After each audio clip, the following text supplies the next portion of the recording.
Open AI ఎవరు అడగకుండానే US government కి 5% ఓనర్షిప్ ఇస్తుందంట. రీసెంట్ రిపోర్ట్స్ ప్రకారం శామ్ ఆల్ట్మన్ ఓపెన్ ఏఐ లో 5% స్టేక్ యుఎస్ గవర్నమెంట్ కి ఇవ్వాలనే ప్రపోజల్ డిస్కస్ చేస్తున్నారు. కరెంట్ ఓపెన్ ఏఐ వాల్యుయేషన్ ప్రకారం ఆ స్టేక్ వాల్యూ $42 బిలియన్.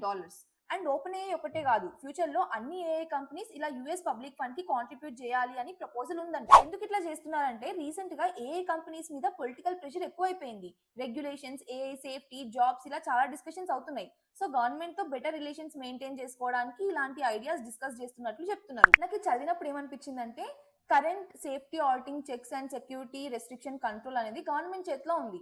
నువ్వు అదే గవర్నమెంట్ కి కంపెనీలో ఫినాన్షియల్ మెట్రిక్స్ స్టేక్ ఇచ్చి ప్రాఫిట్స్ షేర్ చేస్తుంటే, గవర్నమెంట్ కి పైసలు వస్తుంటే, రేపు ఫ్యూచర్ లో ఏఐ వల్ల ఏదైనా major security flaws like deep fakes or privacy hazards వచ్చినప్పుడు గవర్నమెంట్ యాక్షన్ తీసుకుంటుందా లేదా వాళ్ళకి ప్రాఫిట్ షేరింగ్ వస్తుందని కాంప్రమైజ్ అవుతుందా? రెగ్యులేటరీ బిజినెస్ పార్ట్నర్ అయితే పబ్లిక్ సెక్యూరిటీని ఎవరు మానిటర్ చేస్తారు? ఏఐ అనేది సాఫ్ట్వేర్ బిజినెస్ కాదు, national security, economy, jobs, energy అన్నిటిని టచ్ చేస్తుంది. సో ఫ్యూచర్ లో గవర్నమెంట్ రోల్ ఇంకా పెరుగుతుంది. దీని మీద మీ ఒపీనియన్ ఏంటో కమెంట్స్ లో చెప్పండి.